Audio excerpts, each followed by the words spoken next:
اول از همه واسه داشتن یه جیب پر از پول باید یه ذهن پر از پول داشته باشی. سلام، اسم من آیتاس، خوش اومدی به کانال یوتیوبی من. مرسی که لایک و سابسکرایب میکنی و کامنت واسم میذاری، منبع انرژی هستی.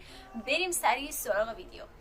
ببین، نکته‌ای که وجود داره اینه که کسی که تا الان درآمد نداشته فکر میکنه اون چه چیز بزرگیه و چه اتفاق غریبیه که ممکن نیست هیچ وقت واسش اتفاق بیفته و فکر میکنه که دیگران چه آدمای موفقی ان، چه کار بزرگی کردن، چه آدم متفاوتی از اونها هستن که تونستن این کارو انجام بدن.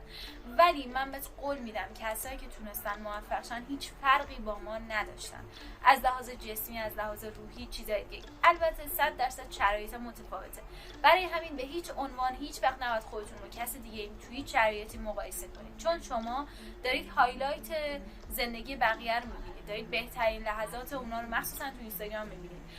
مخصوصا اگر اون افراد بخوان دوره‌ای بفروشن، بخوان آموزشی به شما بدن، چیزای دیگه، موفقیتشون چندین برابر بولد میکنن و از اون طرف ضعف ها، چیزایی که پشت این قضیه هست هیچ وقت بهمون نشون نمیدن.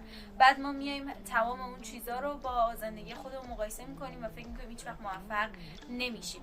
یه چیزی که خیلی ناراحتم میکنه و خیلی فکرمو درگیر کرد که بر خودم عجیب بود انقدر درگیر شدم با این قضیه، این بود که من یه باکس گذاشتم توی چند تا استوری قبل توی اینستاگرام چند روز پیش. پرسیدم چه چیزی مانع درآمدزایی تو شده و اکثر بچه‌ها نوشتن خانواده، اینکه خانواده‌ام اجازه نمیده کار کنم، اینکه پول ندارم، اینکه سرمایه ندارم، اینکه فلان بیسار چیزای این چنینی. خواستم بگم شاید باورت نشه ولی همه ما همین بودیم. ماها زور زدیم تا یه راهی واسه خودمون باز کردیم، نه که بگم جنگیدیم با خانواده، نه اتفاقا شاید جایی آدم از کنترلش در بره و متاسفانه خب این اتفاق بیفته، ولی با حفظ احترام باید بهشون ثابت کنید که شما میتونید به درجات بالاتر برسید، میتونید به موقعیت‌های متفاوتی برسید، توانایی و مسئولیت پذیری این قضیه رو دارید که توی ویدیوی خانواده‌ای که مخالفت میکنه با هنر راجع به این قضیه کامل توضیح دادم، میتونی اون ببینی، خیلی بهت کمک میکنه. و خلاصه اینکه نکته‌ای که دارم بهش اشاره میکنم این قضیه است. من خودم یادم میاد الان مثلا من باشگاه بدنسازیمو میرم، چه میدونم رانندگیمو میکنم، دانشگاهم تهران، درآمد خودمو دارم، چه میدونم شهری دانشگاهمو خودم میدم، اگه بخوام سفر یه روزه برم به صورت مستقلی کاملا آزادم و قضایا و اتفاقات این چنینی که حتی تا 6 ماه پیش هم اینکه تو تهران تنهایی برم بیرون برای من امکان پذیر نبود، ولی به واسطه دانشگاه، به واسطه اینکه مجبور شدم برم کلاس و کارهای دیگه و کاری که خودمو مجبور به انجامش کردم، چون فکر می‌کردم تنها راهی که خانواده‌ام میتونه با این قضیه کنار بیاد که مثلا من یه کار مهمی داشته باشم دانشگاه تهران و چیزای دیگه، یه روتین هفتگی داشته باشم و یه مسیر امن و واسه خودم تدارک ببینم و اونام کم کم به این قضیه عادت کنن، همینه. و خلاصه کاری ندارم، با توجه به سبک فکری خانواده‌تون، با توجه به چیزی که هست، سعی کنید راه خودتون رو هموار کنید. زندگی شماست، خانواده شما در تمام مراحل، اینو یه بارم قبلا گفتم، بذار از اول میگم اینطوری بیانش کنم. ببینید بچه‌ها، همه ما یه قسمت کوچولو توی مغزمون داریم، این پشت، که برای بقای ما کمک میکنه و برای زنده نگه داشتن ما داره تلاش میکنه. این همون چیزیه که انسان‌های نخستین رو از اینکه بپرن جلوی دایناسور یا مثلا خودشونو پرت کنن تو آتیش نجات میده. همون چیزیه که، همون ترسیه که ما رو نجات میده. این قدره کی فعالیت میکنه؟ هر وقت ما میخوایم مثلا یه کار جدید انجام بدیم، چه میدونم بیایم جلوی دوربین صحبت کنیم، بریم سر کار بیزنس جدید رو بندازیم، تو رشته مورد علاقمون درس بخونیم، همش دوست داریم توی اون چارچوب امن، توی اون منطقه امن خودمون باقی بمونیم. ولی در واقع اتفاقای خوب و تجربیات جدید زمانی رقم میخوره که شما سعی کنی کارهایی که ازش میترسی، کارهایی که معذبت میکنه رو انجام بدی. اصلا این یه داستان، فلسفه‌اش اینه. وقتی اعتماد به نفس پیدا میکنی، وقتی پیشرفت میکنی، وقتی به نتیجه میرسه کارات، که تو سعی کنی کاری انجام بدی که خود قبلیت انجام نمیدادی، کاری انجام بدی که همیشه ازش فرار میکردی، کاری انجام بدی که همیشه میترسیدی از انجام دادنش. به نظر من این ایده من، البته خودتون میدونید، ولی ما بچه هایی که خانواده ایرانی داریم علاوه بر منطقه امن خودمون باید از منطقه امن اونام عبور کنیم و اینطوریه که برای همین کارمون ممکنه 2 برابر سخت باشه. اما یه تکنیکی که خودم استفاده کردم این بود که به یه کاری فکر کن، بعد حالا با پدر مادرت بعد 100% در میونش بذاری، چون حالا فعلا اجازهمون شاید دست اونا باشه یا مثلا میخوایم احترام بذاریم بهشون یا مثلا هر چیزی. خب و ببین حالا نظرشون چیه، مثبت، منفی، استرس میگیرن یا هر چی، شاید مخالف باشن. بعد تو به اون کار نگاه کن، ببین تو ذهنیت خودت بر اساس تجربیاتی که داری اگر نگرانی پدر مادرت رو کنار بذاری هنوزم اون کار به نظر ترسناک میاد یا نه. برای من واقعا جواب داد و دیدم که نه، واقعا اونقدر مسئله بزرگی نیست و خب حق دارم، پدر مادر همیشه نگران ما هستن و خیلی چیزای دیگه، چون اینکه بخواد بچه‌ش رو رها کنه توی فضای اجتماع خیلی کار سخت‌تریه تا اینکه بخواد همیشه مراقبش باشه. ولی در واقع این یه ظلمیه که متاسفانه باعث میشه که اصلا یه بچه در نطفه خفه شه. بچه‌ای که هیچ وقت نتونه شجاعت داشته باشه، رو پای خودش وای نسته، مشکلاتش رو خودش حل نکنه، حالا چه کوچیک چه بزرگ، این حساسیتش بالا میره، چه میدونم سری ناراحت میشه، سری شکست میخوره، سری افسرده میشه. و یه چیز عجیبی که من خیلی بهش فکر میکنم اینه که دلیل افسردگی خیلی از بچه‌های ما، حالا کاری ندارم که شرایط کشورمون چقدر خوبه یا بده، خب که اصلا ما در نظر میگیریم که شرایطمون خیلی بده، خب به خاطر اینه که ما همش داریم زندگیمون و لایف استایلمون رو با غرب مقایسه میکنیم، در صورتی که ما هیچ چیز مشترکی با آمریکا، با اروپا نداریم از لحاظ زندگی، از لحاظ اتفاقات. حتی با اروپا بیشتر در چه میدونم شباهت هستیم، چون اروپا جایی هست که به هر حال رکود اقتصادی و به هر حال تحریم و چیزای دیگر داره میچشه، بیشتر رکود اقتصادی، نه منظورم از تحریم محروم بودنش از یک سری منابع.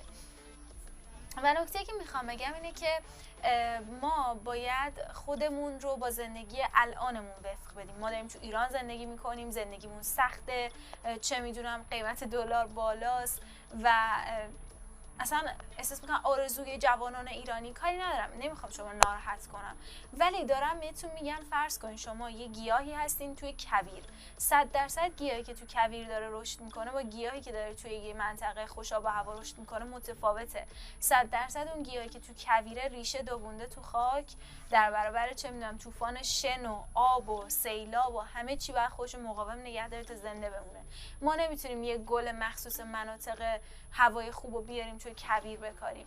منظورم متوجه میشی؟ ما داریم توی ایران زندگی میکنیم و همش استانداردها، ویژنمون، دیدگاهمون یک زندگی غربیه، یک اتفاق خوب غربیه، در صورتی که این نیست. ما در وهله اول باید واقعیت‌ها رو بپذیریم، در وهله اول باید سعی کنیم خودمون رو قوی کنیم، در وهله اول باید انگیزه داشته باشیم. حالا چیزی که شما واسه این مسیر احتیاج داری فقط انگیزه نیست، باید واسه خودت یک روتین و یک دیسیپلین بسازی، باید برنامه بنویسی، باید ذهنیتت رو درست کنی و خیلی چیزای دیگه. اول از همه تو اگر یه دفتر داشته باشی و بخوای شروع به نوشتن کنی، یکی این که صبح‌ها زود بیدار شین تا جایی که میتونین و سعی کنین سخت‌ترین کاری که مثلا چند وقتی عقب میندازینشو بذارین صبح انجام بدین. صبح اراده آدمی بیشتره، خیلی راحت‌تر میتونین کار انجام بدین. و یه چیز جالب راجع به صبح زود بیدار شدن اینه که مثلا من صبح که ساعت 5 صبح از خواب بیدار میشم، انگار من بیدارم، دردها و مثلا افکار عجیب غریبم هنوز خوابه، یعنی انگار که آدم فرشم، انگار روحم کامل صاف از اون دنیا وارد جلد من شده و الان تمام اون ذهنیت ها، تمام اون تواناییام در من تازه است، هنوز هیچکی رو من تاثیر نذاشته، همه خوابن، همه ذهنا پاکه و من جزو مثلا شاید 4% آدمی هستم که صبح زود بیدار شدم. و اینو در نظر داشته باش، هرچی صبح زودتر بیدار شی اتفاقات جالب‌تری واسط میفته. سعی کن حتما باشگاهتو استارت بزنی واسه داشتن یه روتین خوب. چرا؟ چون فلسفه باشگاه رفتن، فلسفه صبح از خواب بیدار شدن اینه که تو بدنت رو عادت بدی به اینکه از ذهنت نافرمانی نکنه. اگه تو میخوای مثلا یه پیاده روی یا انجام بدی، میری انجامش میدی، ذهنت و بدنت با هم دیگه هماهنگ میشه، انگار به بدنت تو میگی که رئیس کیه. در کنار این که مثلا یه رژیم غذایی خوب داری، دارو میخوری، حواست به خودت هست، مثلا من ممکنه یه زمان زیادی رو بذارم پای کار و به کتفم آسیب بزنم و درد بگیره. خیلی سریع استراحت میکنم، کیسه‌ها به گرم میذارم، خودمو درمان میکنم، چون میدونم خودمم که میتونم کار خودمو انجام بدم. من باید حواسم به خودم باشه. آدم نباید در مورد بدنش خودش سهلنگار باشه. وقتی دیگه سنت از یه حدی بالاتر میره، همش نباید انتظار داشته باشی تا وقتی سرما میخوری همه مثل پروانه دورت بچرخن، که البته امیدوارم این اتفاق بیفته، ولی تو باید این اولویت رو بذاری آخر. حتی مریض میشه خودت بری دکتر، اگه خریدی داری خودت انجام بدی، یا خیلی چیزای دیگه. خب البته این قضیه اول قضیه نیست. شما شاید بعد 2-3 سال بعد از اینکه این روتین رو داشتیم به این مرحله میرسی. میتونی از تنهایی رفتن به کتابخونه، تنهایی رفتن به چه میدونم خرید، پاساژگردی، کافه، اینا فکر کن و شروع کن. ببین میتونی تنهایی با خودت جایی باشی، میتونی باش کنار بیای.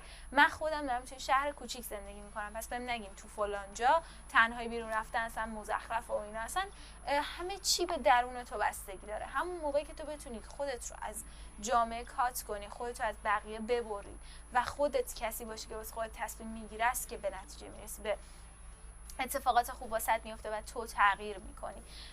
قضیه نوشتن چیه؟ شما یه دفتر برمیداری و چند مدل هست که میتونی نوشتن تو شروع کنی و در ابتدا میتونی شروع کنی به شکرگزاری کردن. چرا باید شکرگزاری کنیم؟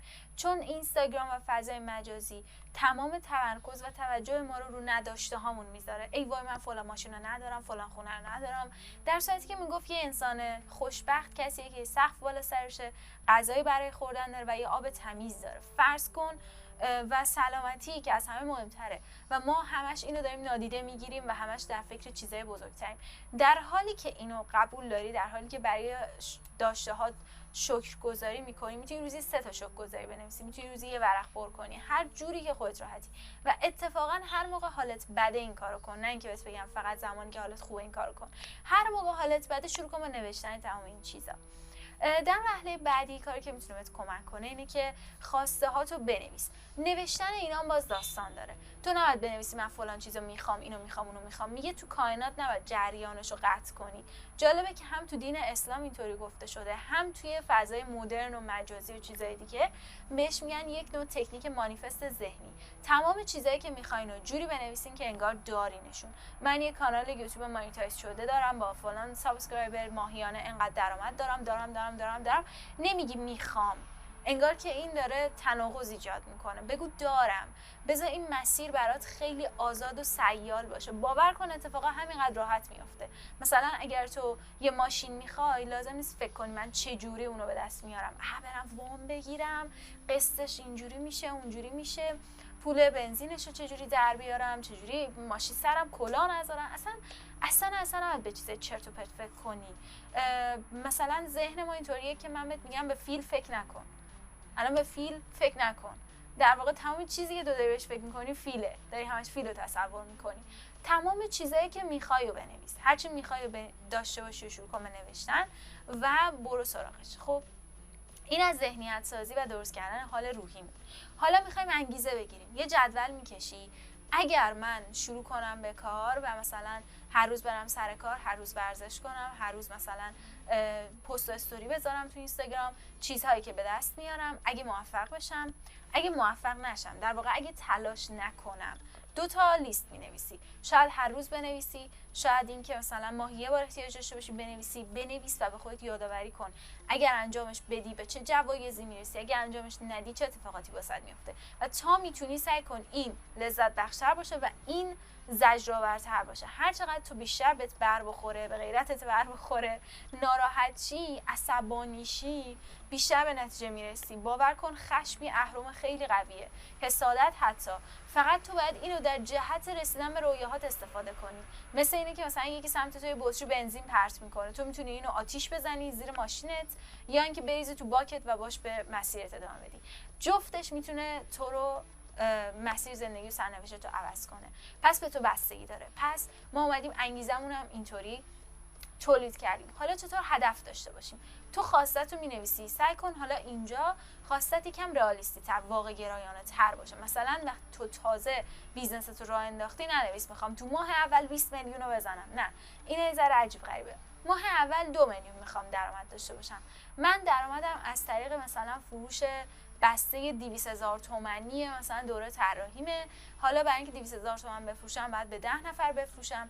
برای اینکه این 10 نفر کسب کنم کافیه که 9 تا پست بذارم، 100 تا ویو استوری داشته باشم برای مثال، یا 200 تا ویو استوری داشته باشم، نزدیک 28 روز پست و استوری بذارم، روشون کار کنم، رو ذهنیتشون کار کنم، بعدش بیام تو 2 روز بهش میگن کمپین رفتن، ثبت نام دوره‌مو باز میکنم و میگم ظرفیتش برای 10 نفر آزاده.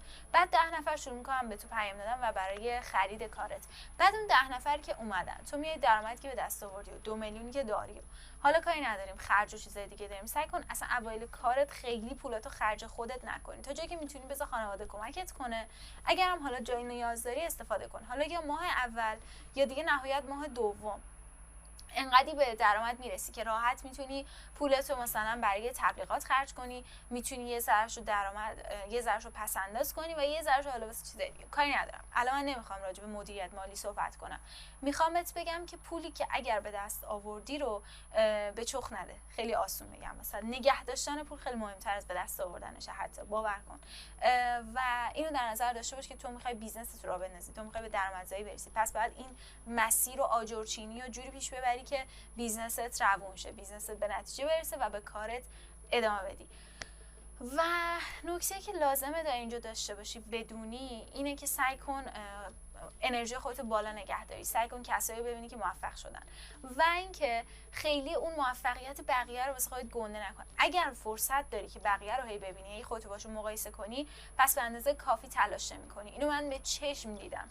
من الان یه مدتی که شروع می‌کنم کار کردن و تولید محتوا کردن، اصلا وقت نمی‌کنم ببینم کی پیجش رشد کرد، کی پیجش رشد نکرد فلان بیسار. ولی وقتی که دارم به کارهای خودم میرسم یا مثلا وقتی که دیگه پست نمیذارم، نمیتونم پست بزنم، چیزای دیگه، هی تو این دام میافتم، هی نگاه میکنم این ویو خورد، این وایرال شد، الان تایم خوبیه، الان تایم خوبی نیست و هزار تا چیز دیگه. و نکته‌ای که دارم بهت میگم اینه که سعی کن خیلی کمتر وقتاتو تو اینستاگرام بگذرونی. این قضیه که میگن حالا بعد روزی 2 ساعت تو اکسپلور بگردی و تعامل داشته باشی، این اصلا الگوریتم اینستا اصلا بذارش کنار. تو باید یه محتوای خوب داشته باشی، به عنوان یک انسان یه لایف استایل خوب از خودت ارائه بدی، واقعا شخصیت خوبی داشته باشی، مهربون باش، با ارتباط با دوستات خوب باشه، فروتن باش، هر چقدر توانایی داری، هیچ وقت مغرور نشو چون جلوی پیشرفتتو میگیره و هزار تا چیز دیگه. وقتی این چیزا رو بدونی دیگه لازم نیست حتما تو الگوریتم اینستا در دست و پا بزنی. اگه بخواد یه اتفاقی واسط بیفته میفته. به قول گفتنی به زمانبندی خدا ایمان داشته باش. توی ویدیوی قبلی گفتم این خیلی خوبه که پیجتون از پایه شروع شه، ریز ریز بیاد بالا، شما آزمون و خطا کنین، هزار تا نکته یاد بگیرین، بعدش یهو به این نتیجه برسین تا اینکه یهویی وایرال شه، بعد همونجور رو دستتون بمونه و دیگه شما تواناییتون از حد پیجتون پایین‌تره. پس باید دقیقاً مثلا 6 ماه زمان بذاری تا برسی به حد پیجت و بعد پیجت رشد کنه، چیز جدیدی واسه پیجت درست کنی و پیجت رشد کنه. پس فکر میکنم همه نکته ها رو گفتم. سعی کن ذهنیتتو باز کنی. باور کن مردم در روز 100 میلیون از اینستاگرام درآمد کسب میکنن، دارن ماهی 100 میلیون از یوتیوب درآمدزایی کسب میکنن. نگین من میخوام ماهی 2 تومن داشته باشم دیگه فوق العاده است. نه، ماهی 2 تومن رو که به دست آوردی بگو خب ماه بعد میخوام 4 تومن داشته باشم.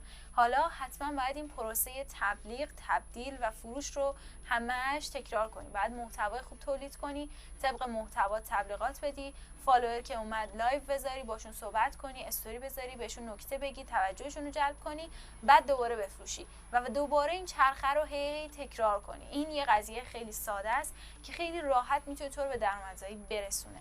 و آدم همیشه نمیتونه انگیزه داشته باشه، آدم همیشه نمیتونه خشمگین باشه، گاهن تو خالی از هر احساسی هستی، ولی باید انقدر روتین داشته باشی، انقدر تنظیم باشی تا بتونی به نتیجه برسی. باور کن وقتی به یه نتیجه میرسی خیلی سخت‌تره که روتین تو ادامه بدی تا وقتی هنوز به اون نرسیدی. یعنی وقتی به یه منطقه امنی میرسی، خب من 20,000 فالوور دارم، ماهی 20 میلیون درآمد دارم، اینم اتفاق افتاده، اونم اتفاق افتاده، همه من دوست دارم، به وزن ایدئالم رسیدم، چه میدونم رژیمم رو رعایت کردم، نمراتم هم خوبه، بعد دیگه ول میکنی و بعد اون افتی که برات اتفاق میفته، اون قضیه که همه کنترل همه چی دوباره از دست در میره، واقعا غیر قابل جبران تره تا اینکه تو اصلا تلاش نکنی. پس بعد روتین خودت رو داشته باشه، هر جوری که میتونی یه روتین داشته باش، مطالعه کن روزانه و ورزش کن حتما. این دوتا عناصری هستن که ذهنتو تمرین میده و موفقت میکنه و دلایل ورزش کردن هم بهت گفتم و اینطوری در نهایت تو روتین خواهی داشت. هر اتفاقی بیفته، چه همه چیز خوب پیش بره چه همه چیز بد پیش بره، تو میتونی به نتیجه برسی. همیشه هم تفریح رو تو روتینت داشته باش که هیچ وقت کلافه و خسته کامل نشی. و چیزی که باید در نظر داشته باشی اینه که هیچ وقت همه چی با هم پیش نمیره. همیشه یه تیکه پازل هست که سر جاش نیست. مثلا میگم من میدونم که الان پیجم یه جایی هست، من 1 ماه مثلا پست جدید نذاشتم تو پیجم، داشتم مثلا رو کارهای عقب افتاده کار میکردم که به خاطر شروع مهر ماه دیگه نمیتونم انجامشون بدم و باید حتما خونه باشم انجامشون بدم، چون مهر ماه میشه بعد برم دانشگاه و سرم شلوغ‌تر میشه و چیزای دیگه.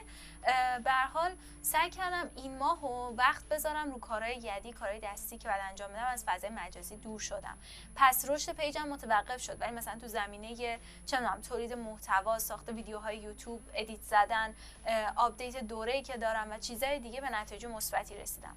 پس اینو در نظر داشته باش. همیشه خودتو سخت نگیر که بعد همه چیز طبق ایدئال من پیش بره. خدای نکرده ممکنه آدم یهو سلامتیشو از دست بده، مریض شه، سرما بخوره، کار از دستش در بره. سعی کنین خودتون رو مثل بچگیتون دوست داشته باشین. یعنی فرض کنین خود بچگیتون هست و شما مثلا والد اون هستین، پدر مادر خودتون هستین. وقتی که یه بچه‌ای مثلا بنا به ناخواسته زمین میخوره، شما بچه رو سرزنش میکنین. خب زمین خورده، اتفاق افتاد. نه خودتون رو خیلی قضاوت کنید، نه خودتون رو ناراحت کنید، بذارید کودک درونتون در آرامش باشه. اینطوری خلاقیتتون هم فوران میکنه و همه اتفاقات خوبی انشالله واسهتون میفته. امیدوارم که این ویدیو واسهت مفید بوده باشه. من خیلی سعی کردم که ذهنیت شما رو به سمت شجاعت و چیزای دیگه. یه نکته مهم راجع به تمرین شجاعت بهتون بگم. چند تا تمرین داره شجاعت. گاهن حالا خیلی جالبه، من این صحبت‌ها رو از پیج ویزارد لیز شنیدم، راجع به شجاعت صحبت میکنه و ایشون گفت من توی خانواده مسلمون بزرگ شدم، ما هممون همینیم.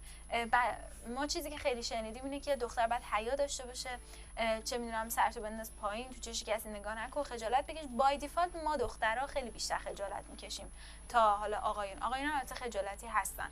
میگم به خاطر این فرهنگ کشورمون ما تو این قضیه خیلی خجالتیم. اگر یکی رو میبینیم داره حرف میزنه و اینا میگیم چه اعتماد به نفسی، بابا جمع کن خودتو فلان.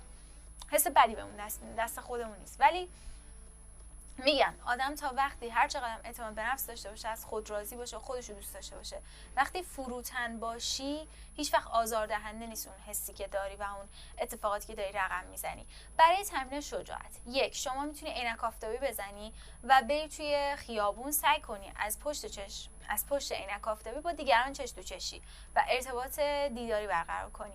و حالا عینک آفتابیت هم دیگه سیاه باشه که دیگه مشخص نشه دیگه، هیچ کس تو رو نمیبینه، ولی تو اون پشت داری تمرین میکنی. سعی کن با اتوبوسایی که دارن میرن دست تکون بدی، حالا خیلی دورم نباشه دیگه، جوری باشه که اونام تو رو ببینن، تو ببین ریاکشنشون چیه، اونا دست تکون میدن نمیدن. خیلی اتفاقات جالبی ممکنه بیفته، شاید هم مثلا اتفاقات بد پیش بیاد، ولی دیگه خودت واسه همه چیز آماده میکنی.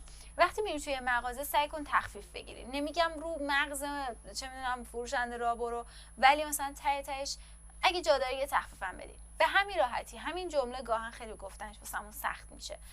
و یه نکته هم بگم، اگه دیدیم مثلا فروشنده واقعا اعصاب نداره و حالش بده، دیگه خیلی رو مخش ندید.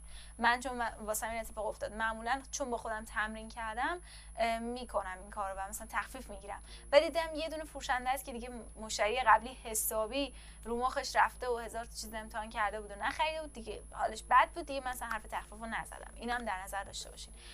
اگه دوست دارین مثلا توی مغازه لاکچری و گرون و چیزای دیگه، با وجود اینکه حالا هیچ پولی تو جیبتون نیست، برین اگه از این کفش خوشتون میاد پا بزنین، لباس رو تست کنین، ساعت مورد علاقتون رو نگاه کنید، با فروشنده صحبت کنید، حالا نظریه کارشناسی و غیر کارشناسی بدین و سعی کنید روتون باز شه. شما لازم نیست حتما پول تو جیبت باشه تا درخواست دادن رو یاد بگیرید و اینو بدونید این حق شماست که درخواست بدید و این حق بقیه است که اونو رد کنن یا نپذیرن. سعی کنید تو جمع جوک بگین، این حق شماست که جوک بگین، حق بقیه است که اونو نپذیرن. این یه سری تمرین واسه شجاع شدن شماست و اینکه روی شما رو واسه یه انجام کار تو اینستاگرام یا شجاعت داشتن و خیلی چیزای دیگه باز میکنه. شجاعت خیلی مهمه واسه شما و واسه هممون. تا جایی که بتونیم از حق خودمون دفاع کنیم، نه اینکه به حق بقیه دست درازی کنیم. مرسی که تا اینجا ویدیو همراه من بودی. امیدوارم مطالب واسط مفید باشه. حتما نظرتو واسم بگو، لایک و کامنت و سابسکرایب یادت نره. پیج اینستاگرام هم فالو کن که میتونیم با هم دیگه راحت‌تر ارتباط داشته باشیم. هر سوال دیگه هم داشتی کامنت بذار واسم، واسش ویدیو میسازم. مرسی عزیزم.